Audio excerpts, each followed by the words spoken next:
கர்த்தருடைய பரிசுத்த நாமத்துக்கு மகிமை உண்டாகட்டும். ஆண்டவரும் உலக இரட்சகருமாகிய இயேசு கிறிஸ்துவின் நாமத்தில் உங்கள் யாவரையும் வாழ்த்துகிறேன், வரவேற்கிறேன். கிறிஸ்து இயேசுவுக்குள்ளாக உங்களை நான் ஆசீர்வதிக்கிறேன். பிரியமானவர்களே, இந்த நாளிலும் தியானத்திற்காக எடுத்துக்கொண்ட பரிசுத்த வேதாகமத்தினுடைய பகுதி, பரிசுத்த லூக்கா எழுதின நற்செய்தி நூல் 12வது அதிகாரம் 21வது வசனம். லூக்கா 12ஆம் அதிகாரம் 21வது வசனம். தேவனிடத்தில் ஐஸ்வர்யவனாயிராமல் தனக்காகவே பொக்கிஷங்களை சேர்த்து வைக்கிறவன் இப்படி இருக்கிறான் என்றார். தேவனிடத்தில் ஐஸ்வர்யவனாயிராமல் தனக்காகவே பொக்கிஷங்களை சேர்த்து வைக்கிறவன் இப்படியே இருக்கிறான்.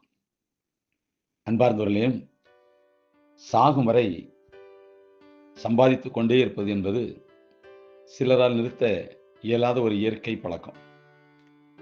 இறுதி வரை சம்பாதிப்பது ஒரு தவறான விஷயம் என்று கூற இயலாது. ஆனால் அதன் பின்னால் ஒரு நல்ல நோக்கம் இருக்க வேண்டும். அநேகர் ஒரு தேவையின் அடிப்படையில் அல்ல, ஒரு ஆசையின் அடிப்படையிலே சம்பாதிக்கின்றனர். சிலர் எவ்வளவோ சம்பாதித்து விட்டனர், அவர்களுக்கு இவ்வளவு சம்பாத்தியம் தேவையில்லை. ஏனென்றால் அவர்கள் சம்பாதிக்கும் அளவிற்கு செலவு செய்வதும் இல்லை, அனுபவிப்பதும் இல்லை. அவர்கள் ஆசைகளை நிறைவேற்றிக் கொண்டிருப்பதையே வாழ்க்கையாக கொண்டிருக்கின்றனர். அது என்ன ஆசை? இன்னும் இன்னும் சம்பாதிக்க வேண்டும் என்பதே அந்த ஆசை.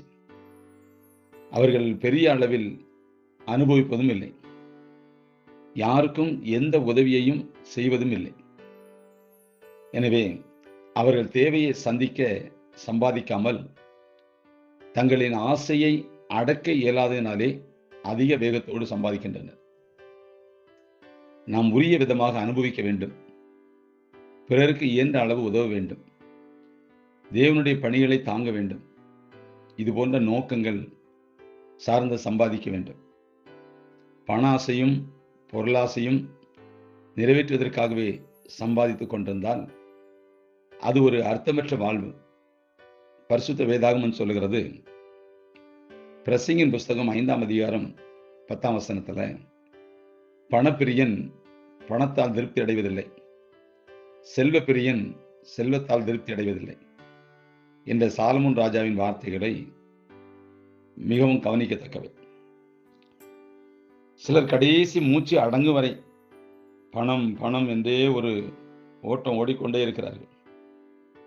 அந்த அளவிற்கு ஓடுவதற்கு எந்த அவசியமும் இல்லை. பணம் ஒரு பொருள் தொடர்பான மோகமே அதனுடைய காரணம். ஆம், தேவையின் அடிப்படை சார்ந்து தீவிரமாக செயல்பட வேண்டும். ஆசையின் தூண்டுதலை மேற்கொள்ள இயலாமல் தீவிரமாய் உழைப்பது வாழ்க்கையையும் நேரத்தையும் நிச்சயமாகவே நஷ்டப்படுத்தும் ஒரு செயலாகும். நம்முடைய வாழ்க்கைக்கு காலங்கள் தேவன் நோக்கம் நிறைவேறுவதற்காகவே செலவிடப்பட வேண்டும்.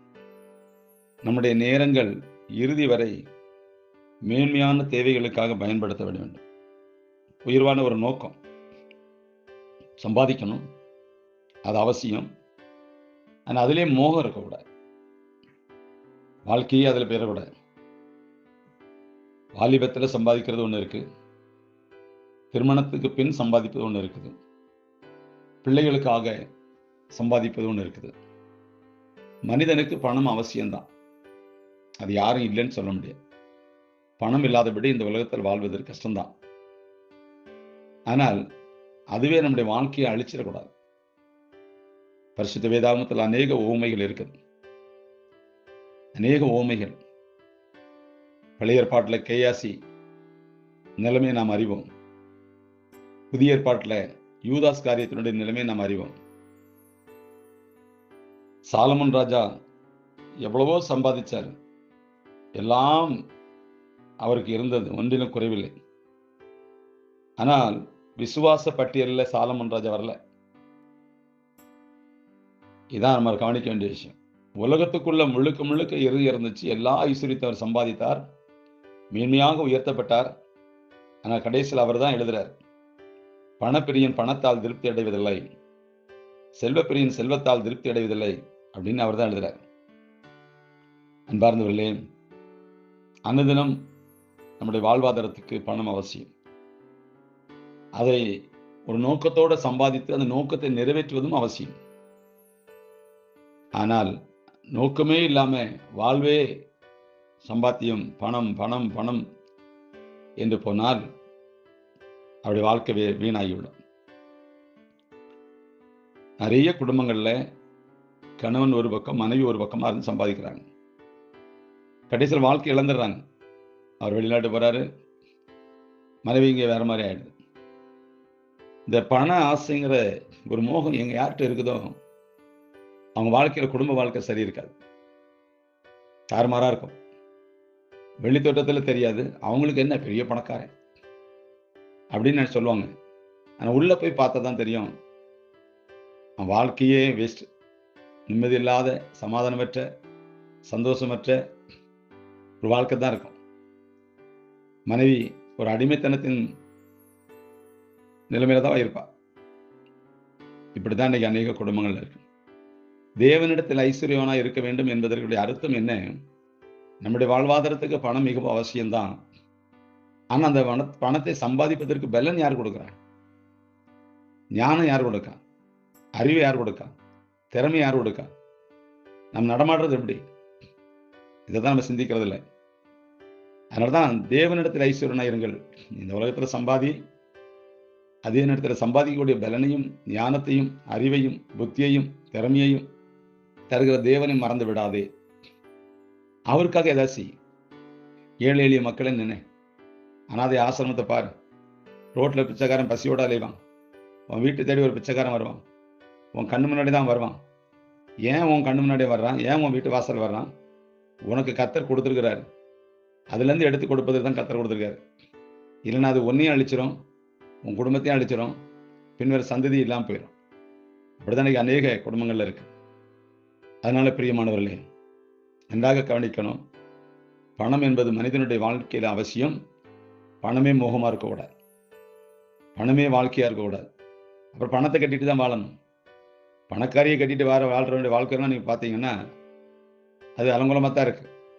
ஒரு ஏழை எளிய குடும்பத்திலிருந்து ஒரு பிள்ளை கட்டிட்டு வந்தா அது குடும்பமா இருக்கு. இப்படி நிறைய காரியங்களை சொல்ல முடியும்.